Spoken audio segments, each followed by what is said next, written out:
Hi friends, మీరు చూస్తున్నారు ఎస్ఆర్జీమెట్ channel. ఇందులో మనకు కనిపిస్తున్నది అవెంజర్ బైక్ స్పియర్స్. ఈ బైక్ అయితే బనిగానపల్లి నుంచి అయితే మన దగ్గరకు తీసుకొని వచ్చాడు మన సబ్స్క్రైబర్ బ్రో. శనివారం అయితే ముందుగా వచ్చాడు. ఆ రోజు వర్క్ ఉండడం వల్ల సోమవారం అయితే రమ్మని చెప్పాం. సోమవారం ఎర్లీ మార్నింగ్ 8:30కి అయితే వచ్చాడు.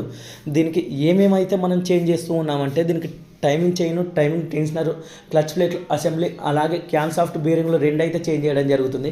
క్యామ్ సాఫ్ట్ అయితే బాగుంది, అందుకని మొత్తం చేంజ్ చేయకుండా ఓన్లీ బేరింగ్స్ అయితే చేంజ్ చేయడం జరిగింది.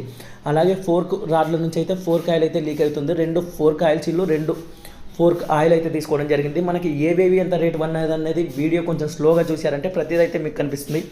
సెల్ఫ్ కొడితే ఓన్లీ సెల్ఫ్ మోటార్ తిరుగుతుంది కానీ ఇంజన్ అయితే తిరగడం లేదు. అందుకని ఓపెన్ చేసి చూస్తే మనకి 1 వే క్లచ్ బాల్స్ అయితే పోయాయి. అలాగే ఫ్రంట్ డిస్క్ ప్యాడ్స్ కూడా చేంజ్ చేయడం అయితే జరిగింది. మనం 9:30కి అలా వర్క్ స్టార్ట్ చేస్తే 3:34కి అయితే అయిపోయింది. మొత్తం వర్క్ చేసిన తర్వాత 1000 రూపీస్ అయితే ఫిట్టింగ్ ఛార్జ్ అయితే ఇచ్చుకోవడం జరిగింది ఫ్రెండ్స్.